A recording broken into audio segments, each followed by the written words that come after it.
We're currently living in what feels like a golden age of indie games, a wealth of unique experiences exploding with personality. There's a growing generation of developers eager to use this medium to explore the very nature of interactive storytelling, whether that's anxiety and loss in a pixel art platformer, or war and oppression as a coyote on a motorcycle. This isn't to say that AAA games are bad by any means, but budgets in the tens of millions often means more risk-averse ideas, so it's harder for a company like Nintendo or Sony to get too experimental. But what if I told you that 18 years ago, Nintendo themselves published a game where you play as a tiny housekeeping robot trying to save a dysfunctional family from divorce while cleaning up trash and mopping the floor?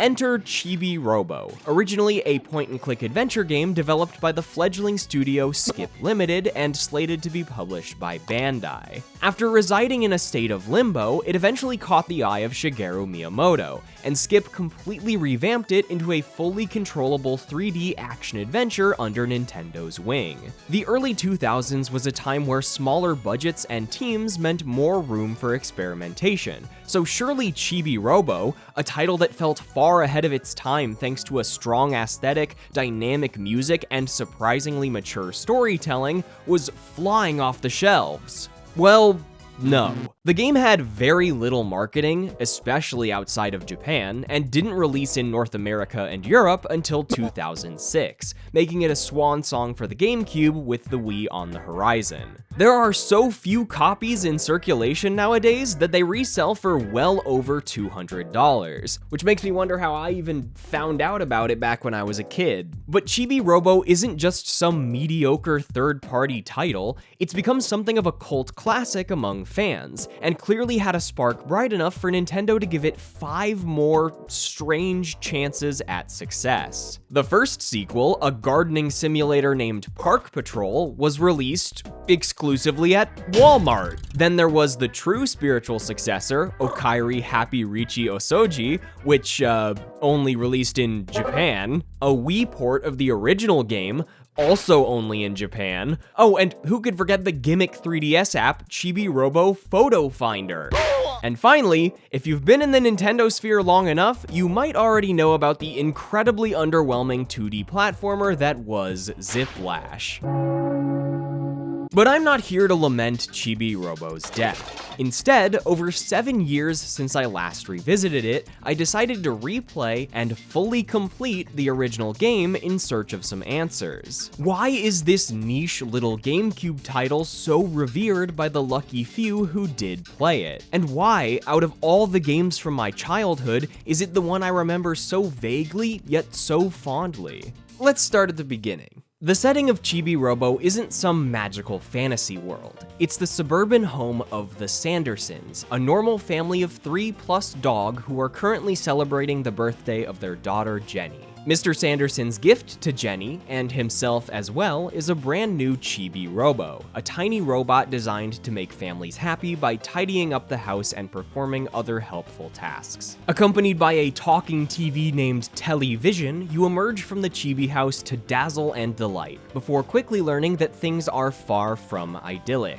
In addition to Jenny wearing a giant frog hat and speaking only in ribbits, it's quickly demonstrated that Mr. Sanderson's expensive purchase is also a surprise to Mrs. Sanderson, who notes the family can't afford one before forcing her husband to sleep on the couch for a while. After the party, you're set free to explore and discover all sorts of hidden secrets, including the fact that all of the toys in the house come to life when no one's watching. Because exploration in Chibi-Robo is fairly non-linear, I won't be giving a play-by-play of the entire experience, and will instead be splitting things up into a few different sections. Otherwise, I'd spend 10 hours going, so I picked up a piece of trash, and then I scrubbed the floor, and then I found the purple crayon, and then I gave super heroin to a teddy bear. Your general goal is pretty simple. Earn happy points and moolah by doing chores and supporting everyone in the house to purchase upgrades and work towards becoming Super Chibi-Robo. Exploration is divided into day and night cycles, breaking up story arcs by changing when and where the Sandersons and toys are active. The other main mechanic that makes things interesting is battery life. As you might have already noticed, Chibi-Robo's power cord drags behind him as he runs, and you can pick it up to run a bit faster. The other reason you can pick it up was suggested by Miyamoto and quickly became a core feature of the game. To recharge your battery before you die, upon which you lose money and get sent back to the Chibi house, you have to plug yourself into any wall outlet to recharge. For a solid portion of the game, this adds a sense of tension and excitement to certain parts of exploration, where you have to risk your battery life to finish a platforming section or get a final task done before the end of a cycle.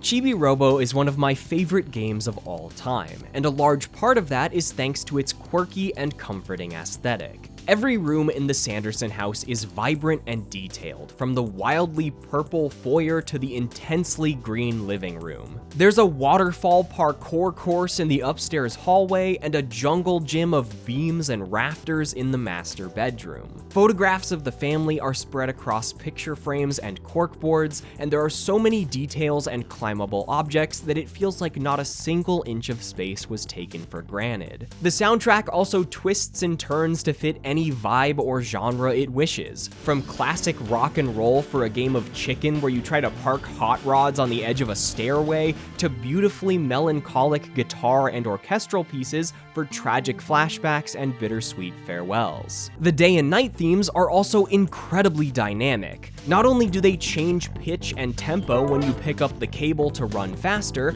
but Chibi-Robo's footsteps play musical notes with different sounds based on the surface he's running on, forming a unique melody for two songs that otherwise don't have one.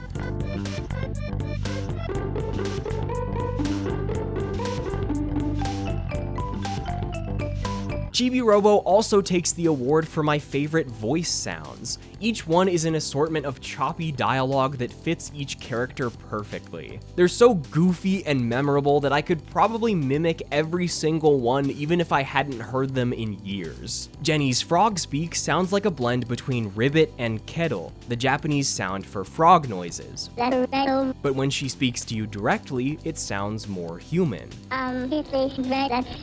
There's also growl and so there will be no shortage of dialogue clips shoehorned into this video.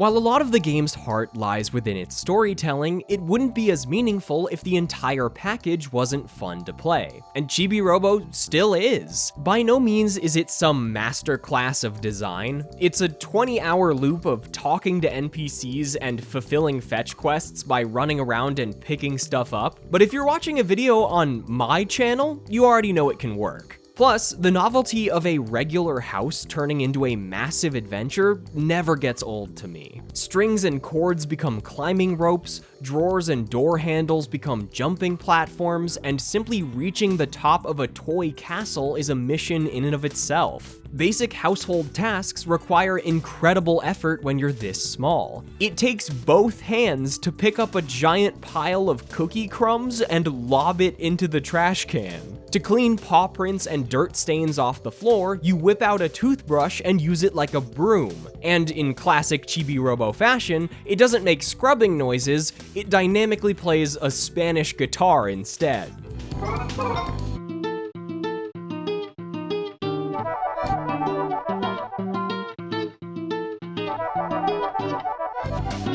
Don't give me Bluetooth control in your car unless you want 30 minutes of Chibi-Robo toothbrush scrubbing music extended. Honestly, the sound design still feels ahead of its time, because in addition to the songs and voices I've already mentioned, just about every action has a corresponding musical jingle or goofy noise, and they all help build the game's charming atmosphere. Picking up the cable, plugging yourself in, watering plants, even just sharply turning around. There's mouth sounds, strumming guitars. Dude, there's like a set of 8 piano chords just for bumping the ground with the shovel.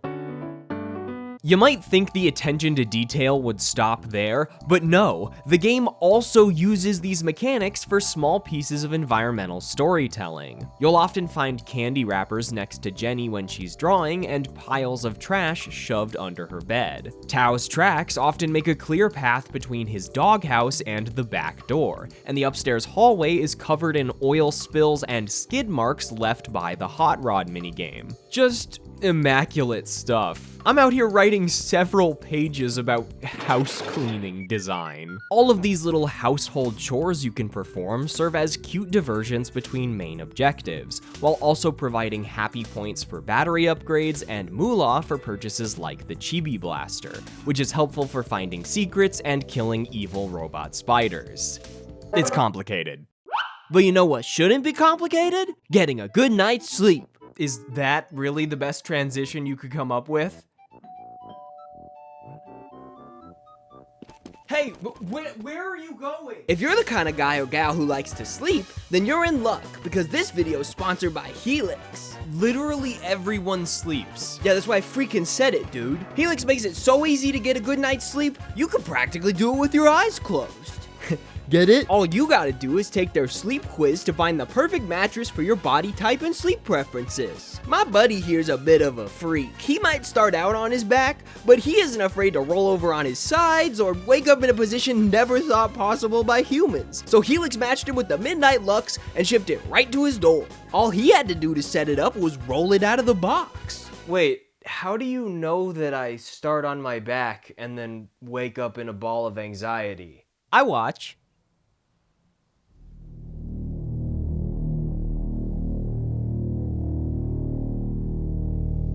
Oh, and let me tell you, this mattress is so comfortable that he's not the only one who's been loving it.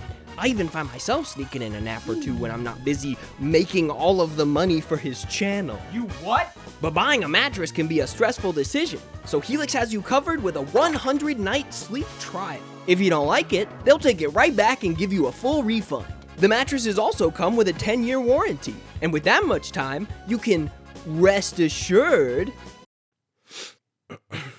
that a good night's sleep is on the way. So if you're looking to catch the best Z's imaginable, click the link in the description or go to helixsleep.com/yakkocmn to catch their Memorial Day sale through May 30th. You can get 30% off an Elite or Luxe mattress or 25% off site-wide. Not to mention 2 free pillows. Oh damn, 2 free pillows? Yup, and thanks to Helix for sponsoring this video. Alright, you want to go back to talking about Chibi-Robo now? You said his name like that just to mess with me, didn't you? Maybe. One of the core elements that makes Chibi-Robo so memorable is that despite its childish appearance, the creators weren't afraid to tackle serious topics. They've outright stated that a dysfunctional family and the energy crisis were the 2 major themes they chose to focus on. Even in early stages of the game, it's made clear that the family is not doing too hot. With Mr. Sanderson's lack of desire to find a job, the family finances are not in order. Mrs. Sanderson will lament her husband's laziness if you join her for tea, and you can find piles of unpaid bills and finance sheets scattered around various rooms in the house. To find out more, you need to investigate a strange noise coming from the basement, but blocking your path are the Free Rangers, a militia of toy eggs that mistake Chibi-Robo and Telly for evil invaders. From a gameplay standpoint, this is one of my favorite individual sections, because while Telly outright tells the player you'll never get through unless you find something you can use to cover yourself,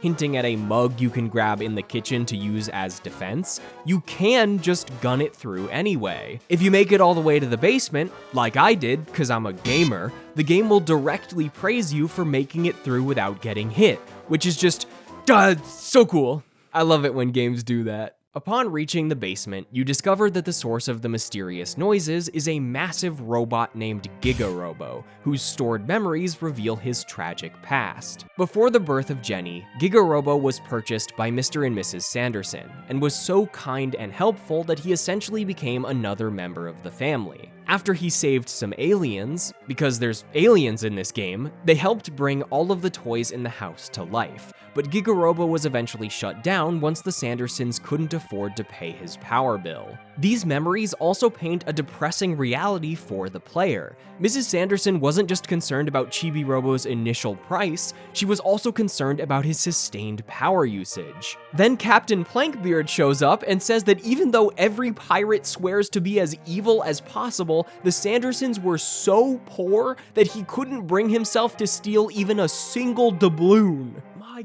god, dude. It's here that you're presented with the game's main objective. Find Giga-Robo's missing leg and recharge his battery to bring him back to life. Unfortunately, there are now hostile robots called spiders, spelled like this, that appear throughout the house and attack you. Luckily, you have the Chibi Blaster, which, in addition to being perfectly suited for extermination, is also useful for 2 more pieces of exploration that get unlocked as you progress the game. The first is being able to shoot at stickers of Jenny's teddy bear Sunshine. These are often covering up cracks and holes throughout the house, which provide shortcuts alongside access to the backyard. Once you purchase the Chibi Radar, you can also scan for invisible Chibi doors filled with large amounts of moolah. Point is, there's a lot of things to find and collect, and that's without even covering all of the side story fetch quests. But before I get to those, let's check back in on the Sandersons.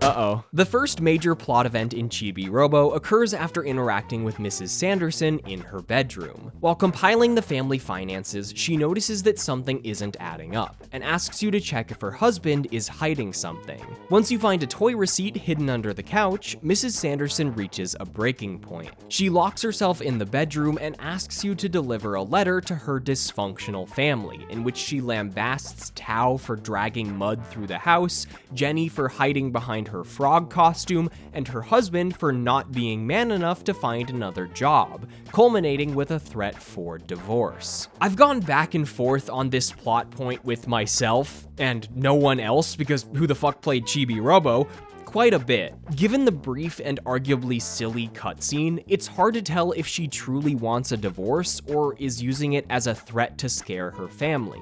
But I think the answer is a secret third option called human imperfection and nuance. Mrs. Sanderson is alone, doing the cooking, the cleaning, the accounting, and trying to hold things together. Meanwhile, her robot son is dead in the basement, her human daughter won't speak, and her jobless husband has sunk into a childish escapism while spending money behind her back. If things don't change, they're all at a real risk of losing everything. She locks herself away in the bedroom because she doesn't feel valued or appreciated. As the environment fades to black while her husband reads the divorce letter, the shutters on the bedroom door appear more like the bars of a jail cell. But while it appears as if Mrs. Sanderson is looking in on her husband, she is figuratively and literally in a prison of her own. It's at this point that I also want to talk about Jenny, because she's my favorite example of the surprising maturity with which Chibi-Robo approaches its character development.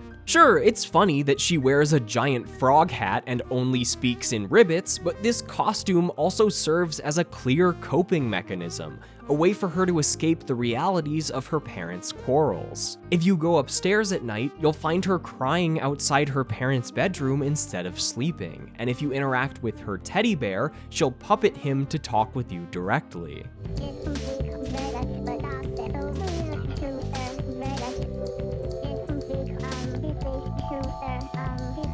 In addition to this scene, Jenny will occasionally whisper real words when her parents aren't in earshot, and if you don the frog costume, she'll speak in full sentences, telling you that she was cursed by a frog wizard and can only speak to other frogs. After the divorce threats, though, you'll find her drawing an image of her mom angrily towering over her dad, and if you interact with her, her feelings are much more direct.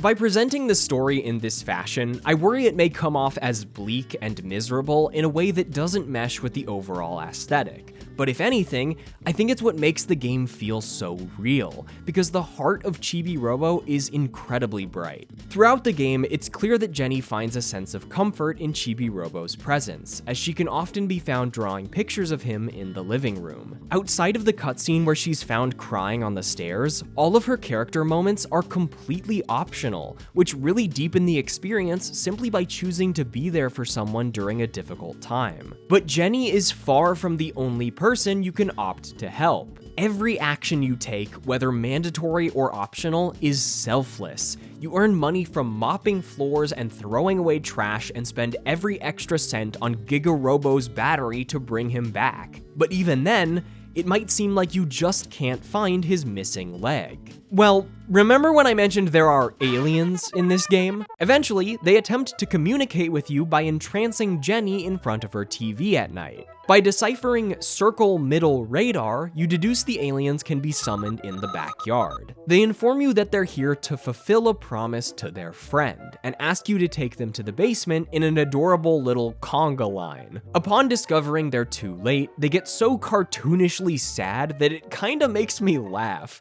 They turn blue and slump over and return to their ship, becoming sick from a mix of depression, air pollution, and one too many runs through the drive-thru.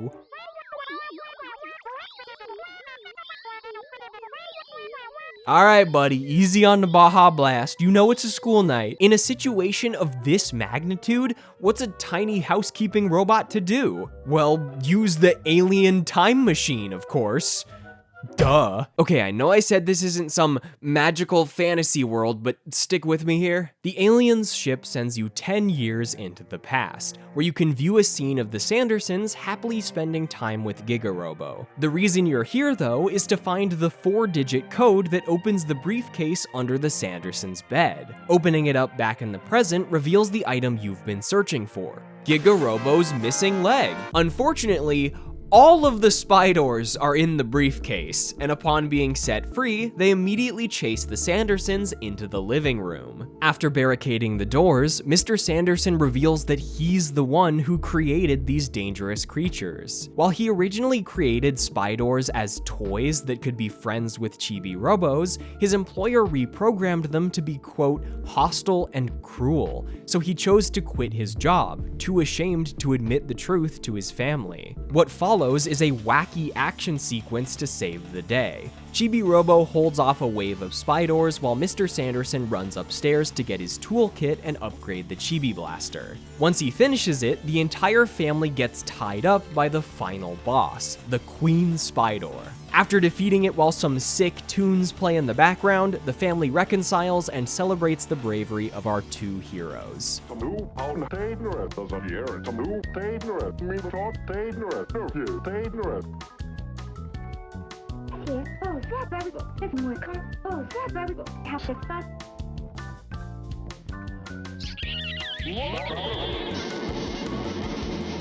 I'd like to pause this episode of What the Fuck? I thought this was a game about talking to toys and doing chores to discuss some of the details behind Mr. Sanderson's character development. While his obsession with toys is nothing new, his childish actions and refusal to find a job are his methods of escapism, in a way not too dissimilar from Jenny's frog curse. It's easy to brush him off as an immature deadbeat goofing off on the couch, but take a deeper look and you'll quickly find a man collapsing under the weight of his former employer's betrayal, the growing distance between him and his wife, and the literal piles of bills he can't afford. Beneath his childish exterior, Mr. Sanderson is incredibly devoted to his family. When his wife locks herself away, he searches for any possible method to make her life easier, and can then be found cooking burgers in the kitchen or watering plants in the backyard. When the spy doors take over the house, he takes responsibility for his creations and immediately puts himself in danger to protect his family. After you find his missing ring in the kitchen drain, he tells you that the number engraved on the back is his wedding anniversary,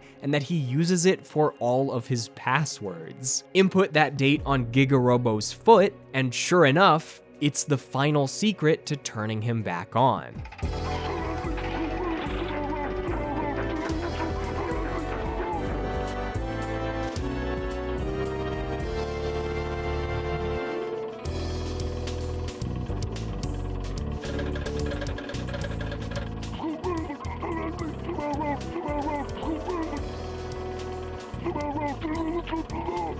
With all the family members and toys excitedly cheering him on, Chibi-Robo emerges from the basement and heads straight to the backyard to call the aliens. The flashbacks from the beginning of the game are then fully explained. After saving the aliens, Chibi-Robo was granted 2 wishes. His first wish was to give souls to the toys, who he considered his friends, and the second was to be granted infinite energy so he could continue to help the Sandersons without being a burden. The aliens granted his first wish, but before they were able to return from their home planet with a means to fulfill the second, Chibi-Robo was powered down and abandoned.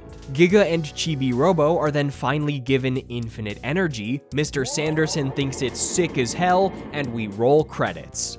Quite the storyline, huh? While I do love the cheesy, heartwarming resolution of infinite energy as a reward for selflessness, I can't help but feel like this ending seems a bit sudden in regards to the game's commentary on the energy crisis, given how central of an idea it seems to be. In an interview from 2022, Kenichi Nishi, the game's director, even discussed how the battery mechanics were integral to the game's identity.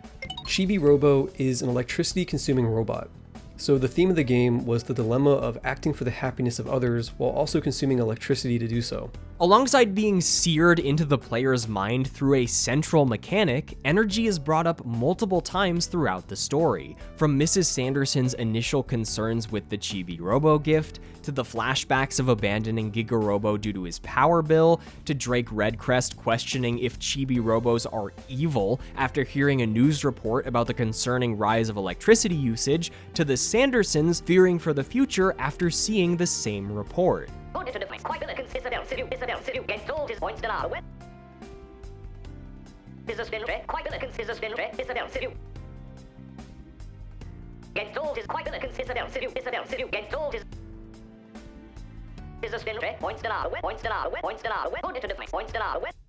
It's hard to determine whether or not this open-endedness is then intentional. While the power usage of Chibi and Chibi-Robo is a constant financial concern for the Sandersons, the game always attempts to imply that they're worth the electricity. Rather than viewing robots as convenient tools, the game also chooses to present the conundrum of humanity transcending flesh, just maybe with a bit less rear-endedness. Telly even drops a couple lines of dialogue post-final boss to acknowledge that the Queen Spydor wasn't inherently evil. Getting people to consider the world's relationships with energy and technology is worth a lot in its own right, but for a game that aims to give every story a happy ending, its most complex thread is left somewhat unresolved. But while that's about it for my thoughts on the main story, this is by no means where the journey ends. If you were to gun it through this content, you'd probably be done with the game in under 10 hours. But engage with every piece of side content and you'll double that time in a sprawling world of side stories. Despite only learning what the word melodrama meant a few days ago, I think it's a very fitting term to describe Chibi-Robo's storytelling.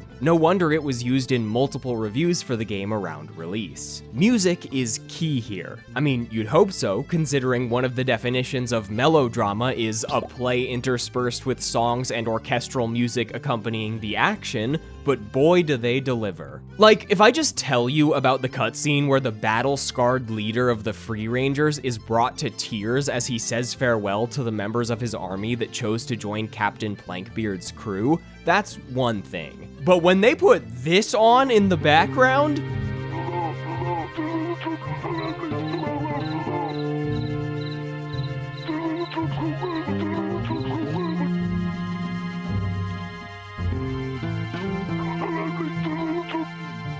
my man Taniguchi knows how to pluck a guitar. It's not just the music though, it's that you have a special role in the story as well. But just like how you help the Sandersons improve their own lives, you aren't some invincible hero. You're like 10 centimeters tall, I think. Some of the most subtle and impactful moments don't come from killing a giant robot spider or magically saving the day. Sometimes it's just about being there for others or giving them the confidence they need. Take Mort, the forgotten mummy hidden away under Jenny's bed, who tries to express his love for the princess with flowers, but anything he touches withers and dies.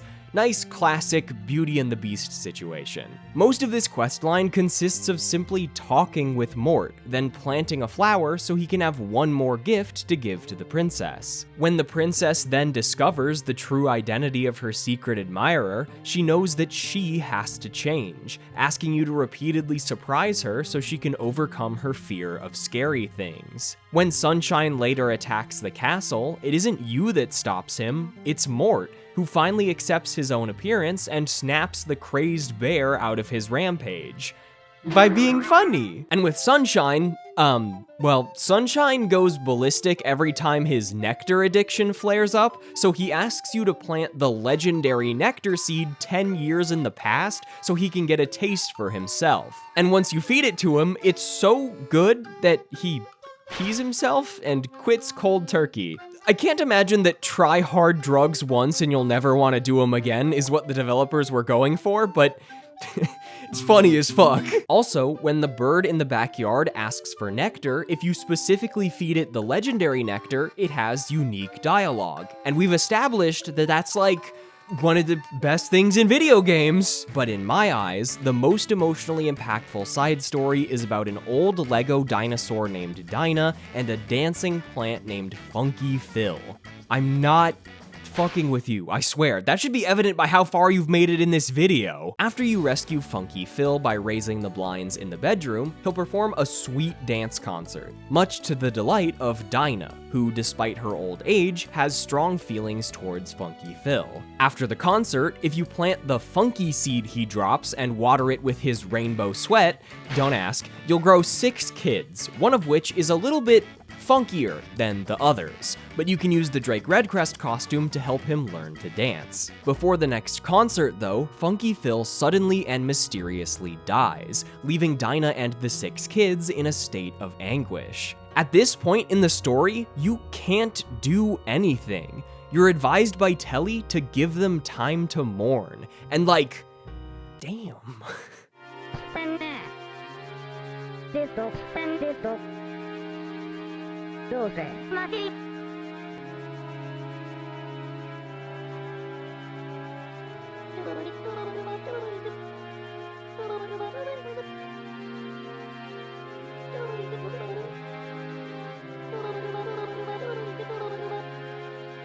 After a few in-game days, Dinah decides that moping around isn't what Funky Phil would have wanted, and finds new resolve to live in his stead and take care of the children he left behind. And once you deliver all of the missing blocks she asks you to find, well, I'll let this scene speak for itself.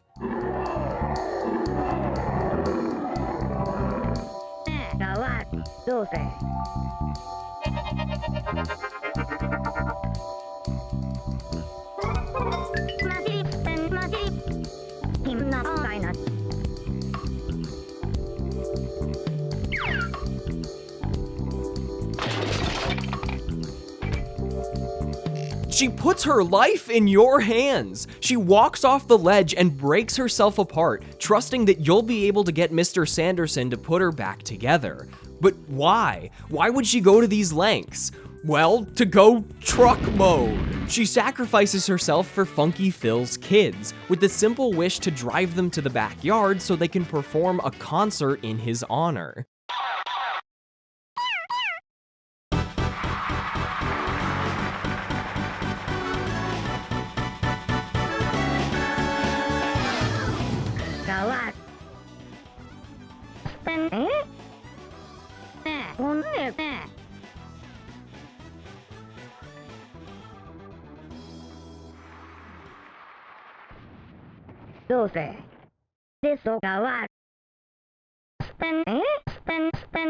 It's not just Persona 3 that'll teach you that existence has meaning because we're all destined to die and that you have to live life to the fullest in memory of those left behind. It's Chibi-Robo on the Nintendo GameCube, rated E10+. And then Funky Phil actually wasn't dead. One of the kids just accidentally flipped his power switch and he's alive. Kinda hurts the deep emotional analysis, but You get the idea. I've been thinking about that Dinah scene and the pile of blocks every day for weeks now, dude. And in addition to all of these stories, there's even more little moments to put a smile on your face if you scour every corner of the house. There's a kid eggplant buried in a tree that will turn you into an eggplant and give you a super eggplant, and you can find a real talking toy that Bandai sells called Primo Pule. I don't know, man, he's cute, but that sounds like something you use to make a bomb. If you find all of Jenny's hidden frog rings, her curse will be momentarily lifted. She'll take off the frog hat and talk to you as a normal little girl and give you a little kiss.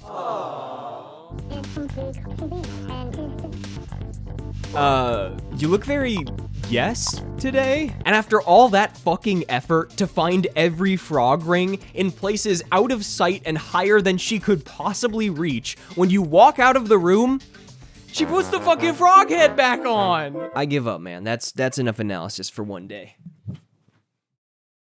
Over 7 years ago, I made a review on Chibi-Robo. It was one of the first comedic, I need you to see the air quotes, reviews I ever made. And it opens with a joke about how I expected no one to care since it wasn't about League of Legends. Kinda funny looking back. 3 years later, I made a note to review it again, and 4 years after that, well, here we are. Time waits for no one.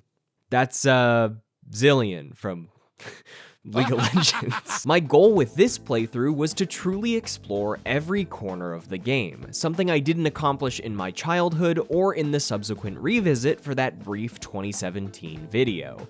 And it was an entirely new experience. Not just from finally viewing most of the side story content I'd never finished before, or meeting a handful of characters I didn't even know existed, but from being able to appreciate what was there on a much deeper level than I'd ever considered. Chibi-Robo is a colorful adventure straight out of a fairy tale, one where toys come to life and a little robot climbs around the house like it's a jungle gym. By presenting itself in this manner, the game chooses to tell its stories through simple lenses like friendship, family, and self-acceptance, but it doesn't shy away from or dumb down the realities of situations kids and adults may find themselves in. Even in the idyllic suburbs, I'm doing the air quotes again, not everything is sunshine and roses, but sometimes all it takes is a single act of kindness to turn someone's life around. While Chibi-Robo eventually settled into its cult classic status, opinions on launch weren't perfect. The repetitive gameplay loop and awkward camera were often criticized, and some reviewers argued that the serious subject matter wasn't the right fit for a kid's game. Unfortunately, this fascinating puzzle adventure is set in a world fraught with problems better dealt with by adults than children. While the game ends with family reconciliation, in large part with the help of Chibi-Robo, this uncomfortable family representation mars what could have been a charming game. Even if some plot points can go over a kid's head, I don't think it was a mistake to build the emotional core of Chibi-Robo around unique and complex issues. While you do manage to save the day, it isn't on some worldwide scale. It's within a single house for a single family. Your mission is simply to make everyone happy, and oftentimes it's as simple as picking up a couple Legos before someone steps on them, or simply being a shoulder to lean on, someone to talk to. You listen to Mrs. Sanderson and help her around the house when she feels like she's the only one keeping things afloat. You comfort Jenny as she witnesses her parents fight and grow further apart. You flip some patties for Mr. Sanderson, but in the end, it's his own resolve to take responsibility and search for a new job that truly saves the day, instead of believing that a cool new toy could scrub all of his problems away. The beauty of the whole experience is that it's so easy to go from moments like those to doing a goofy rain dance with two frogs or watching a bunch of flowers at a funk concert. And the way everything seamlessly blends together makes it feel that much more real. In a computer games magazine article that sought to directly combat more negative opinions on Chibi-Robo, Henry Jenkins and Kurt Squire wrote that every piece of the game's storytelling, from its tough domestic topics to its evocative music, served to usher forward a more mature medium of video games. When considering the vast, story-rich experiences of modern gaming, it might seem silly to champion the game with the Spanish guitar toothbrush and funky fill as as an achievement in video game storytelling. But like, these guys were onto something. Enough that I ordered a copy of a 2006 magazine on eBay because I wanted to cite my source. The game reviewer's inability to pick up on what Chibi-Robo is trying to accomplish points to a deeper structural problem in the game's industry. As genres and patterns become more established, game producers, fans, and even critics seem less open to pushing the medium's boundaries. Regardless of whether critics find a game to be perfectly executed, they need to focus attention on games that are actually trying to expand the medium's vocabulary. If we don't begin supporting these experiments, we'll be saddled with nothing but a depressing lineup of sequels, rehashes, and knockoffs, and we'll have only ourselves to blame. Holy shit! If that isn't a strong enough recommendation to play the silly little robot game, then I don't know what is. But it also hurts, realizing that this article perfectly predicted the future of Chibi-Robo, who was reduced to a depressing lineup of sequels that strayed further and further away from its original storytelling in the pursuit of mass marketability. This article also could have been written today, and would still ring just as true for the way people tend to view games as products rather than an ever-evolving art form. I know the future of Chibi-Robo isn't exactly bright, given that the last time Nintendo acknowledged his existence was with a wordless tweet 6 years ago. What is this, Nintendo, why is he on fire? But I would love to see this game ported or remastered in some fashion. Sure, this approach doesn't fix the gaming industry or address the growing problems with game preservation, but I just want more people to experience what Chibi-Robo has to offer,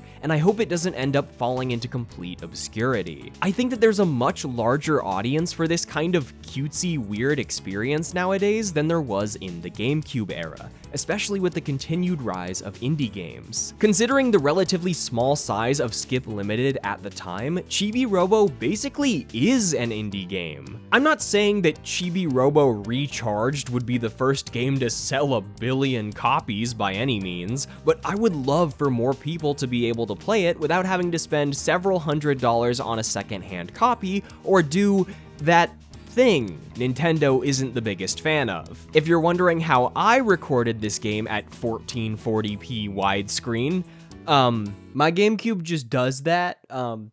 There's totally an HDMI port back here. I'm just not gonna show you. I'm always a bit mixed on the feelings I get when revisiting games from my childhood, as my analytical reviewer brain often finds them a bit rougher around the edges than I remember. The idea of replaying something always comes with the potential of messing things up, intruding on a room of carefree memories that might have been better left untouched. But with Chibi-Robo, I'm always excited to come back. And not because I'm always searching for something new, but simply because every time I boot it up, the essence of that wacky GameCube magic comes bursting out of the seams all over again. Nearly 2 decades later, not only can I use it to reconnect to a simpler time in my life, but I also find ways to love it even more. It's overflowing with childlike wonder and imagination, but uses its light setting and tone to tell a deceptively heartwarming set of stories amidst the humor of really funny dialogue noises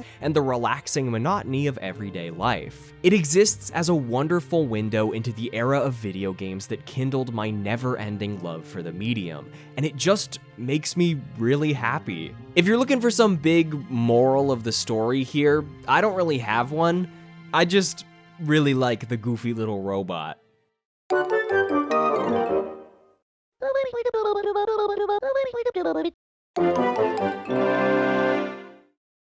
Hello, just wanted to say thanks for watching this video, and if you enjoyed hearing me talk about a wacky game, consider subscribing. I tend to talk about wacky games pretty often. Also, if you're hungry for more Chibi-Robo, I made a bonus video reacting to my original review from 7 years ago over on Patreon, which is a great way to help support me so I can keep making cool videos. That's it! Chibi-Robo, do the outro music.